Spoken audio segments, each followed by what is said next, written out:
While I was running from the war, the thing that kept me going for the first bit of it was the fact that there was family alive somewhere. Vision presents Ishmael Beah, discussing the need for forgiveness. When your spirit stops, striving to move forward, when you lose hope. Now, when we were running, obviously the situation was hopeless, but we always hoped that something new, We always hoped that, tomorrow, maybe something will be good. That was the only drive, Even sometimes when we didn't believe it, we had to believe it, because there was no other choice.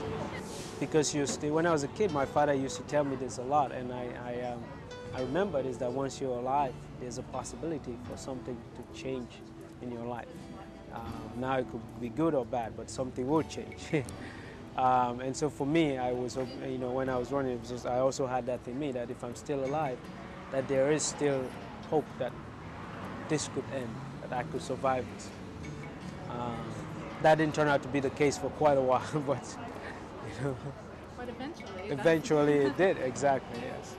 One thing that I learned the hard way, which I hope people will learn not the hard way, is that with this anger and with this need for retaliation, for people to pay back, nothing good comes out of it, because you cannot be in a position to understand how to prevent the issue if you do not speak with somebody who hurt you so much, and understand why this fellow who perhaps years before the war would help you, would feed you, would be one of the active members in your community, how did they come to be responsible for your, for doing so much harm to you? I think if you don't engage in a conversation with them, you can't understand that.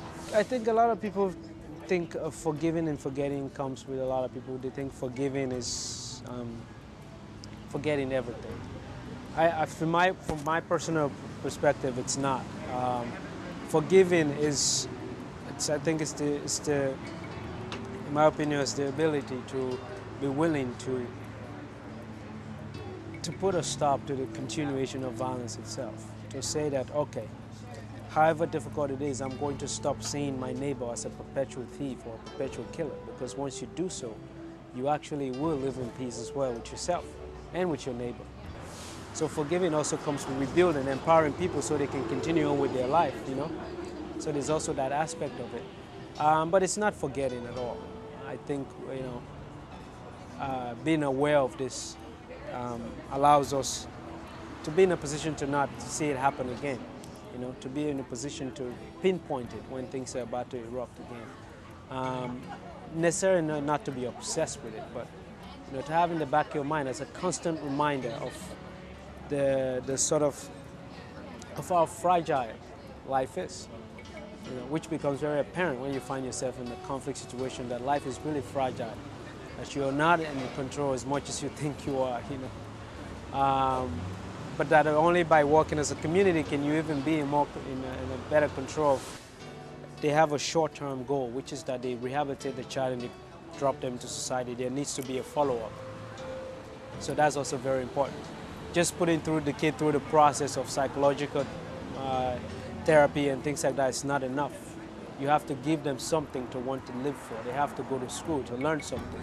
If they don't have those things, they already have the expertise of being in the military, and the conflict is all around them.